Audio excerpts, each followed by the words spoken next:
I remember getting to the airport in Norway finally after many hours. It seemed like it was so long. It seemed like it took forever.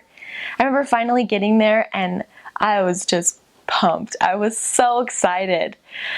I think it might have been because I was a little bit naive, but nonetheless, it was a great feeling. And I remember walking down the hall in the airport carrying all my luggage and just almost running. I was just like, I just wanted to go out there and just baptize everybody. I was so excited.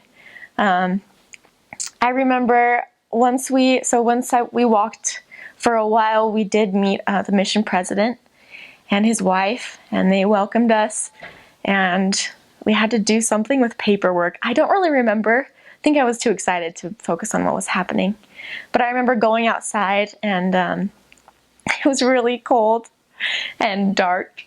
Everything was just kind of like gray, almost black, but I was still excited. And I remember after that we stayed in like a little apartment in Oslo, and then we went to the mission home and we got our assignments, our first areas. And I was called to Trondheim, which is northern in Norway. And I remember the only thing I had heard about Trondheim was that the language is really hard and that it sounded like Chinese, and that there were a lot of college students, so they lived a crazy life. But I remember just thinking of it as a challenge, and I couldn't wait to go. Once I arrived in Trondheim, it was so cold. It was freezing. It was freezing.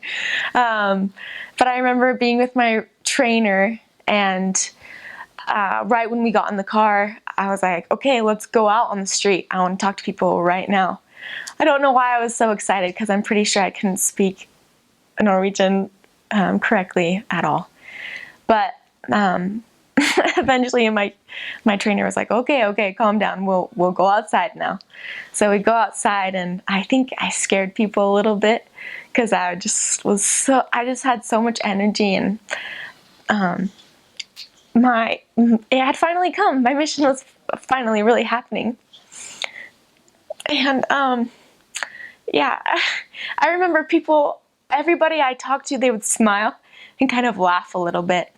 And I turned to my trainer and I was like, why are they doing that? Why are they smiling and laughing? And she just kind of giggled and said, it's, just because you're cute and you're American. And I know maybe I probably wasn't speaking the most correct Norwegian, but I had the spirit, and it was just a lot of fun. I think that first week, it was, for me, it was really exhilarating. But I think Satan started attacking me a little bit, and telling me, like, you can't speak Norwegian. People are just laughing at you when you talk to them on the street, or just stupid things like that would make me feel maybe a little bit intimidated.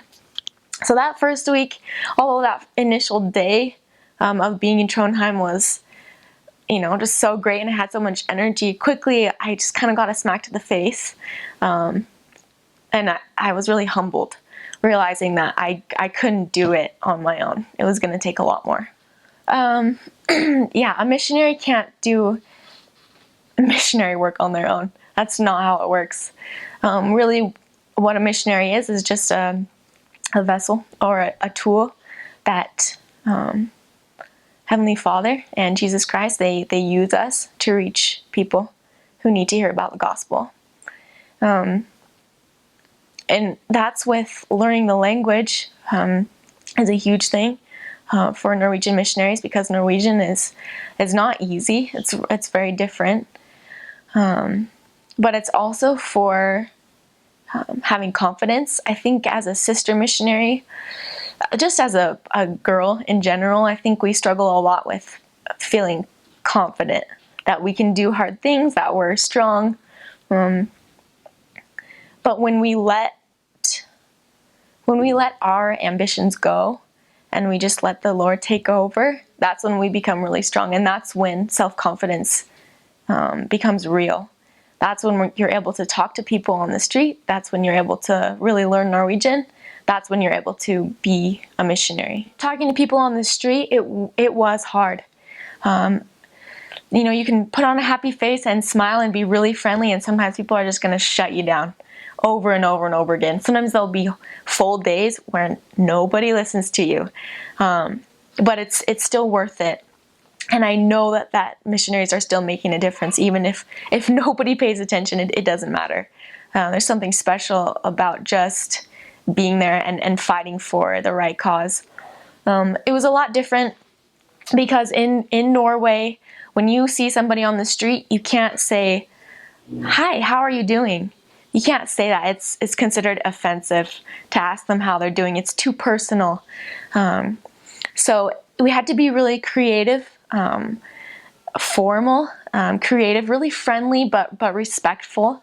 And it's truly an art, but it does come if you have the spirit, then you're able to know what you need to say, how you need to say it, and how to make Norwegians feel comfortable.